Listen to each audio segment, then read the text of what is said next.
Hello, good evening students. आज हम बात करने जा रहे हैं क्लास 11 साइकोलॉजी की कंटेंट्स के बारे में। थोड़ा सा आप लोगों को मैं आइडिया देना चाह रहा हूँ। तो कंटेंट्स जो होता है हमारा 11th साइकोलॉजी में, और 11th साइकोलॉजी के बारे में जो इम्पोर्टेंस के बारे में मैंने पहले ही बता दिया था कि ये बहुत इम्पोर्टेंट हिस्सा है जो हम लोग को समझना है। तो खास करके जो व्हाट इज साइकोलॉजी जो है ये पहले से शुरू होती है। इसमें सबसे इम्पोर्टेंट है जो बिगिनर्स होते हैं। तो बहुत लोग समझते हैं कि बिगिनर्स को ये इजी है तो हम लोग सब चीज़ समझ रखा है, लेकिन कई बार हम लोग को बार बार आपको समझना होता है। इवन अपने पोस्ट ग्रेजुएशन करने के बाद, ग्रेजुएशन करने के बाद भी ऐसी जो टॉपिक हमारे लिए इम्पोर्टेंट होती है, तो हम लोग एज ए असिस्टेंट प्रोफेसर या कोई भी एंट्रेंस एग्ज़ाम लिखते हैं तो ये पहले तो समझना होता है इस चीज़ को कि व्हाट इज़ साइकोलॉजी। बहुत बार उन्होंने बहुत अच्छी तरह बताया है। मैं आपको यही चीज़ बताना चाहूँगा कि आप इसको रीड इट ट्वाइस या 2-3 बार आपको समझने की कोशिश कर ले, दो नेगलेक्ट ना करें, क्योंकि ये जो बहुत इंपॉर्टेंट है। कई बार हमने बहुत बेसिक इन्फॉर्मेशन को भूल जाते हैं, तो खास करके नेट एग्ज़ाम में बहुत इंपॉर्टेंट है। नेक्स्ट हम चैप्टर 2 की अगर हम बात करें, जो चैप्टर 2 है वो है methods of inquiry in psychology.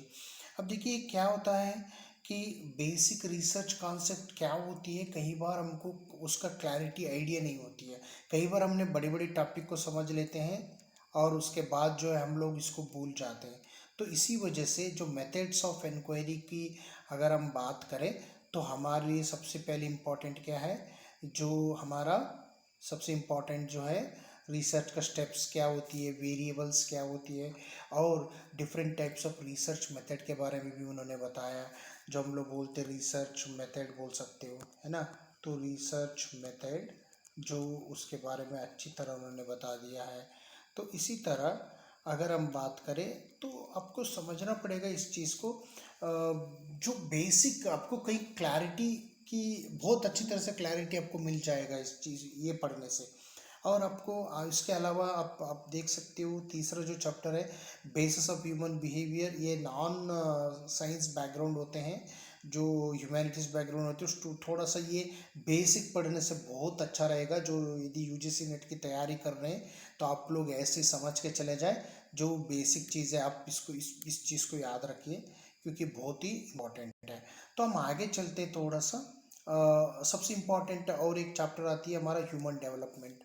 अब देखिए ह्यूमन डेवलपमेंट में क्या होता है, मैं एक चीज़ बताना चाह रहा हूँ कि ह्यूमन डेवलपमेंट एक ऐसा चीज़ है, डेवलपमेंटल डिज़ार्डर्स के बारे में समझ सकते हो, और इसकी लैंग्वेज एक्विजिशन के बारे में हो या डिफरेंट साइकोलॉजिस्ट जैसे कोलबर्ग हो गया, तो इनके बारे में इन्होंने बहुत अच्छी तरह से एक्सप्लेनेशन करते हैं ह्यूमन डेवलपमेंट में। मेरी ख्याल से ये बहुत ही इंपॉर्टेंट चैप्टर है अगर बेसिक समझने की कोशिश करेंगे।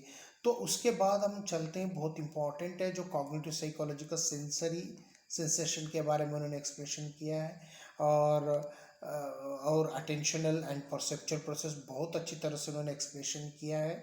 और उसके बाद सबसे पहले तो ये देखिए, ये तो बड़ा चैप्टर है, इसका क्वेश्चन भी यूजीसी नेट में और अलग एग्जाम्स में आती है क्योंकि ये बहुत ही जनरल साइकोलॉजी का चैप्टर है। और लर्निंग के तो पूछिए मत, क्योंकि इसमें इतनी इम्पोर्टेंट टॉपिक्स है, थ्योरीज हैं, जो क्लासिकल कंडीशन से लेके आप बात कर सकते हैं, क्लासिकल से लेके आप सोशल लर्निंग आप बात कर सकते हैं।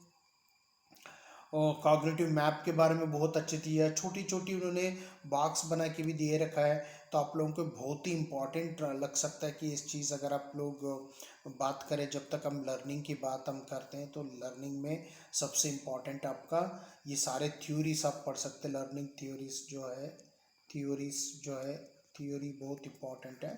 तो इसमें उसके बाद जो है आपका ह्यूमन मेमोरी, जो है ह्यूमन मेमोरी सबसे इंटरेस्टिंग और बहुत ही इंपॉर्टेंट चैप्टर है, वो चीज़ भी आप समझ सकते हो। ह्यूमन मेमोरी का बॉक्स में इन्होंने अलग अलग टाइप करके दे रखा है, जैसे कि फ्लैश बल्ब मेमोरी हो गया, वर्किंग मेमोरी हो गया।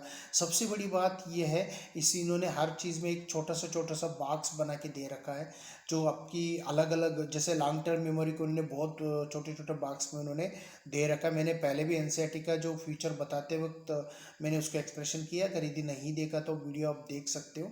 तो इसमें हमारा जो भी इसके रिलेटेड इन्फॉर्मेशन सबको और अच्छे से समझ में आ जाएगा।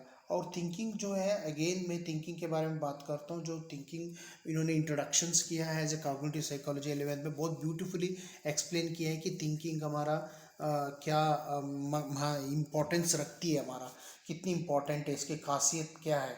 तो वो सारे चीज़ें उन्होंने बहुत अच्छी तरह से एक्सप्लेन किया, जैसे कॉन्सेप्ट फॉर्मेशन की और स्टीरियोटाइप थिंकिंग वगैरह होता है, एक साथ उन्होंने बहुत अच्छी तरह से बता दिया है। तो ये बहुत ही इम्पोर्टेंट है।